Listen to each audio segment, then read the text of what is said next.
হেমকোষৰ প্ৰণেতা ভাষা ৰোজা হেমচন্দ্ৰ বৰুৱা আজি মৃত্যু দিৱস।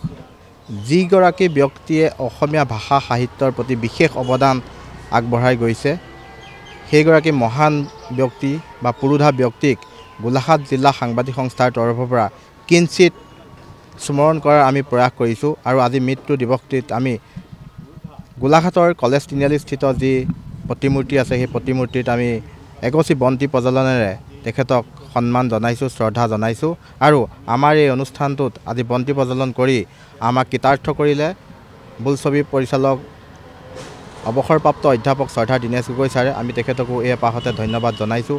আৰু ইয়াৰ পিছতেই গোলাঘাটৰ জাতীয় বিদ্যালয়ত এক বক্তৃতা অনুষ্ঠানৰ আয়োজন কৰা হৈছে। বিশিষ্ট নিবন্ধকাৰ ডাক্তৰ অজিত বৰুৱাদেৱে ছাত্ৰ ছাত্ৰীসকলক উদ্দেশ্যি তেখেতে বক্তব্য প্ৰদান কৰিব।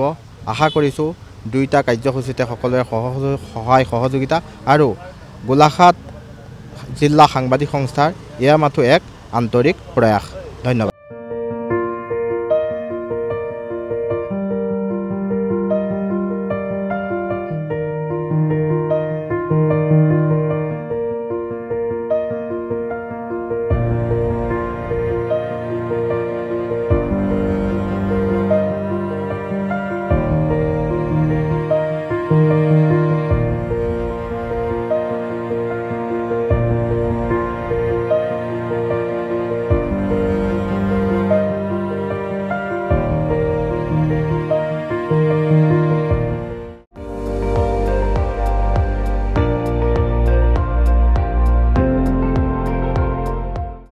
আপুনি চাই আছে ND24 সৰ্বশ্ৰেষ্ঠ নহয় সৰ্বোত্তমৰ দৌৰত।